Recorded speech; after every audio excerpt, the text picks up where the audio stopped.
Good evening and thanks for joining us. The Prime Minister is rejecting mounting pressure to release top Chinese telecom executive Meng Wanzhou in hopes it would prompt China to let Michael Spavor and Michael Kovrig come home to Canada. Justin Trudeau says randomly arresting Canadians doesn't give China leverage over the government of Canada. He is rejecting the advice of 19 high-profile Canadians who wrote a letter to him imploring him to release Meng Wanzhou.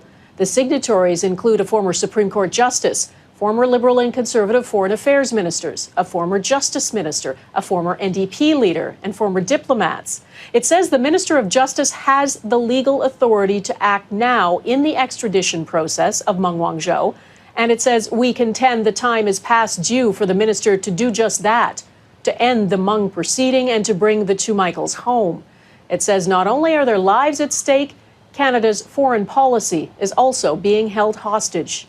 But Justin Trudeau said today he does not agree with them and will not let China get away with what he calls hostage diplomacy. David Akin is with me from Ottawa. David, what exactly did the Prime Minister say?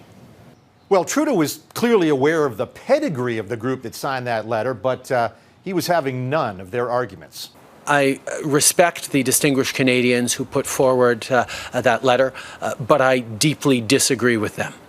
Now, as for the Chinese, they took note of the status of those signatories, too. Remember, this was an extraordinary letter. And so on Wednesday, the spokesman for China's foreign ministry, well, he took the hint and he said the situation of the two Canadians could be, quote, resolved if Canada dropped the extradition proceeding against Meng.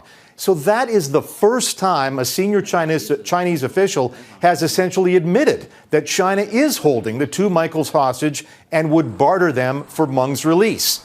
Now, while Trudeau said that he empathizes with the families of the two Michaels and he understands their suffering, but as Prime Minister, Trudeau said he must consider some broader issues. The bigger question is whether or not we want China or other countries to get the message that all they have to do to get leverage over the Canadian government is randomly arrest a couple of Canadians.